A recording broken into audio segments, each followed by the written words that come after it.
Itu yang tahu Pak Ganjar sama Pak Mahfud. Tapi komunikasi itu penting dan bagus. Karena toh Pak Mahfud juga disebut-sebut sebagai orang yang memenuhi kriteria pendampingnya Pak Ganjar. Selain Pak Ridwan Kamil, selain Pak Sandi yang akhir-akhir ini sering muncul ya. Tidak ada pertemuan yang sekarang ini tidak bermaksud untuk mencari sesuatu hal yang tidak berkaitan dengan politik. Itu pertemuan-pertemuan misalnya Pak Mahfud dengan Ibu Mega, Pak Sandi dengan Ibu Mega, itu tidak hanya bicara soal hei Sandi, hei Pak Mahfud, mau nggak kamu cari-cari, lebih bicara pada substansi. Pertemuan Pak Ganjar Pranowo dengan Pak Mahfud MD adalah pertemuan silaturahmi informal sebagai orang yang sudah lama kenal dan cukup sering berinteraksi. Jadi tidak ada kaitannya dengan pemilihan cawapres. Pak Ganjar baru menyelesaikan tugasnya sebagai gubernur, kebetulan sudah ada di Jakarta, dan kemudian berkomunikasi dengan Pak Mahfud, akhirnya pergi ngopi bareng, hanya sebatas itu. Cawapres yang dikaitkan dengan Ganjar Pranowo pastinya tidak terlepas dari dua hal tadi. Pertama, ini semacam beauty contest ya, bahwa nama-nama yang potensial bisa berdampingan dengan Ganjar adalah mereka yang harus dipastikan fix dan firms memiliki tarikan nafas dan politik yang sama dengan PDIP. Apapun judulnya, PDIP ini kan adalah partai yang cukup ideologis, di mana siapapun yang menjadi bagian di dalamnya haruslah mereka yang tegak lurus pada NKRI, Pancasila, punya common platform yang sama, dan tentu saja berwawasan kebangsaan yang cukup inklusif dan toleran. Ganjar Mahfud manjur gait suara NU dan Gus Durian, Anies Imin dan Prabowo rawan wassalam di Jatim.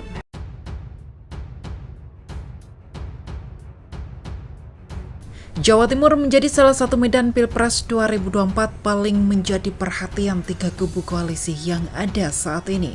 Provinsi yang berseberangan dengan Bali itu memiliki jumlah daftar pemilih tetap atau DPT terbesar kedua setelah Jawa Barat, yakni 31.402.838 pemilih, sedangkan Jawa Barat 35.714.901 pemilih. Nahdlatul Ulama atau NU dan Gus Durian menjadi dua kelompok yang dianggap paling merepresentasikan pemilih Jawa Timur. Dengan corak Islam dan pesantrennya, PKB pun menjadi partai yang paling dekat dengan kedua kelompok itu. Sebagai gambaran, pada Pileg 2019 lalu, PKB memperoleh jumlah kursi terbanyak kedua dengan 25 kursi, lebih sedikit 2 kursi dari PDIP.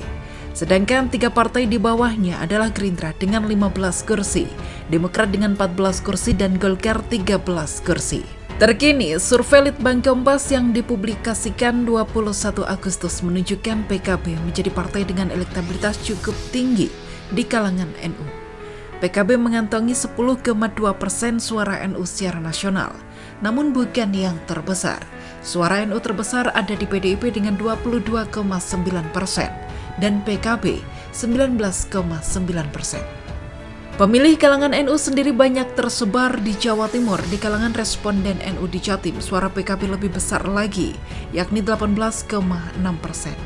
Suara PKB di kalangan NU di Jawa Timur ini mengungguli Gerindra yang mengantongi dukungan 13,7%, tetapi masih di bawah PDIP yang mendulang 32,9% suara. Dari sisi bakal capres di kalangan NU, elektabilitas bakal capres Ganjar Pranowo dan Prabowo Subianto paling tinggi, sedangkan Anies Baswedan di posisi bontot. Masih dari Litbang Kompas, elektabilitas Ganjar di kalangan responden NU mencapai 25,6%, sedangkan Prabowo mengantongi 25%. Sementara tingkat keterpilihan Anies di kalangan NU hanya 12,8%. Di Jawa Timur, warga NU mayoritas memberikan dukungan buat Ganjar.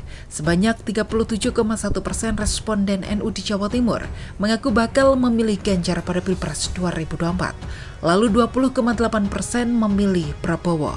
Hanya 7,5% responden NU di Jawa Timur yang mengaku mendukung Anies. Adapun survei Litbang Kompas ini digelar pada 27 Juli hingga 7 Agustus 2023. Survei melibatkan 1.364 responden di 38 provinsi di Indonesia.